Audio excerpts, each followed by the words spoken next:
السلام علیکم ورحمۃ اللہ وبرکاتہ۔ امید ہے آپ سبھی حضرات خیر و عافیت سے ہوں گے۔ معزز ناظرین، آج کی اس ویڈیو میں جو ایک اہم مسئلے پر بات کرنی ہے وہ یہ ہے کہ رمضان المبارک کا مہینہ چل رہا ہے اور ہم مسجدوں میں، اپنے گاؤں کی، شہروں کی گلی کوچوں میں، مارکیٹوں میں چندہ کرنے والے سفیر حضرات کو، سپرا حضرات کو دیکھ رہے ہیں۔ جو سفیر ہیں، جو مدرسے کے چندے کے لیے اس وقت نکلے ہوئے ہیں، ان کو دیکھ رہے ہیں اور انہی کے متعلق اس ویڈیو میں آپ حضرات سے بات کرنی ہے۔ اور دوسری بات اسی ویڈیو میں آپ حضرات سے یہ بھی کرنی ہے کہ جو سفیر چندہ کرنے کی غرض سے مسجدوں میں یا گاؤں دیہات کے، شہروں کے گلیوں میں، مارکیٹوں میں آتے ہیں، وہ جو تصدیقات لے کر آتے ہیں جن مدرسوں سے، کچھ گزارشات ان مدرسے والوں سے بھی کرنی ہے کہ وہ اپنی تصدیقات کس بنا پر دیتے ہیں اور کس طرح دیتے ہیں اور ان کو کس طرح دینی چاہیے۔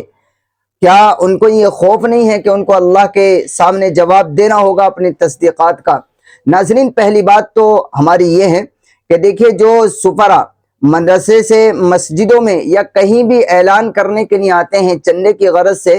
تو وہ جس وقت مسجد کے ممبر کے، مسجد کی محراب میں کھڑے ہو کر امام محترم سے مائک لے کر اعلان کر رہے ہوتے ہیں، ان کا اعلان کرنے کا انداز ایسا ہوتا ہے کہ کبھی کبھی بہت زیادہ شرماہٹ کا سامنا کرنا پڑتا ہے، شرمندگی ہوتی ہے۔ یعنی وہ اعلان اس طرح سے کر رہے ہوتے ہیں کہ وہ یہ باور کراتے ہیں سامنے والوں کو، سامعین کو، کہ مدرسے سے زیادہ غریب کوئی چیز اس دنیا میں ہے ہی کوئی نہیں۔ وہ تمام اس طرح اعلان کرتے ہیں کہ مدرسے میں یتیم اور بیواؤں کے بچے اور بہت زیادہ غریب، بہت زیادہ مفلس بچے پڑھتے ہیں، ان کا کوئی دیکھنے والا نہیں ہے اور ان کو کوئی سننے والا نہیں ہے، اور ان کو تو کوئی کھانے کے لیے بھی بڑا آپ ہی لوگ دے دیں تو چلتا ہے، ورنہ تو مدرسوں کے پاس میں کچھ نہیں ہے۔ اس طرح سے اعلان کرتے ہیں کہ دیکھنے والا بھی حیران ہو جاتا ہے۔ میرے بھائی، شرم آنی چاہیے کہ ہم مہمانان رسول کے لیے چندہ مانگنے کے لیے آئی ہیں، کسی کے باپ کے لیے نہیں، اپنے لیے نہیں، اپنے گھر کے لیے نہیں، اپنے بچوں کے لیے نہیں۔ ہم مہمانان رسول جن کو کہتے ہیں ان کے لیے چندہ مانگنے کے لیے آئے ہیں۔ ہم اللہ کے رسول کے گھر کو چلانے کے لیے چندہ مانگنے کے لیے آئے ہیں۔ آپ جس طرح سے اعلان کرتے ہیں، آپ کوئی فقیر ہیں، آپ کوئی بھکاری ہیں، اس طرح سے آپ باور کرا رہے ہوتے ہیں مسجد کے اندر کھڑے ہو کر، شرم آنی چاہیے۔ اس لیے پہلی گزارش آج کے اس ویڈیو میں ان حضرات سے ہے جو حضرات مدرسے کے چندے کے لیے نکلے ہوئے ہیں کہ وہ اپنے اعلان کرنے کے طریقہ کار کو سدھاریں، وہ اپنے اعلان کرنے میں خودداری لائیں، وہ اپنے آپ کو بالکل نیچے عوام کی جوتیوں میں لا کر نہ رکھ دیں اور اس طرح باور نہ کرائیں کہ اگر آپ چندہ دیں گے تو مدرسے چلیں گے اور اگر آپ چندہ نہیں دیں گے تو مدرسے چلیں گے ہی نہیں۔ مدرسہ چلے نہ چلے، دین کو بچانے کی کوئی ٹھیکیداری آپ لوگوں نے لے رکھی ہے۔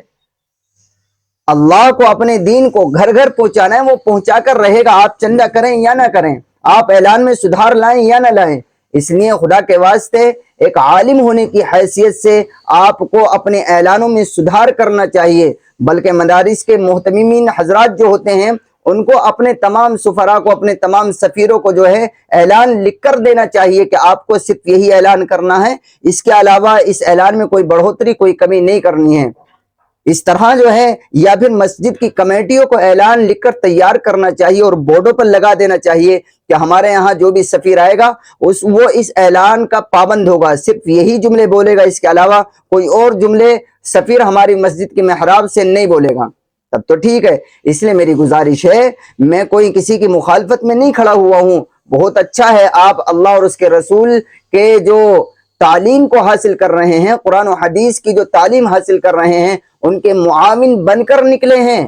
آپ ان کی معاونت کے لیے نکلے ہیں، تو پھر معاون بن کر جب آپ نکلے ہیں تو اسی کرائیٹیریے میں رہ کر، اسی حدود میں رہ کر، اپنے مقام کو سمجھ کر، اپنی حیثیت اور اپنی بساط کو سمجھ کر آپ اعلان کریں، اپنے آپ کو نیچا نہ گرائیں اور اپنے آپ کو عوام کے سامنے جھکانے کی کوشش نہ کریں، پوری خودداری اور بہادری کے ساتھ اعلان کریں اور عوام کو یہ بتائیں کہ اگر آپ نے آج مدرسوں کی معاونت نہ کی تو کل جو آنے والا ہے اس میں آپ کے بچوں کے ایمان کی حفاظت کی کوئی گارنٹی نہیں لے سکتا۔ آپ کے بچے یہودی بنے، نصرانی بنے، عیسائی بنے، کوئی گارنٹی نہیں۔ عوام کو یہ باور کرائیں،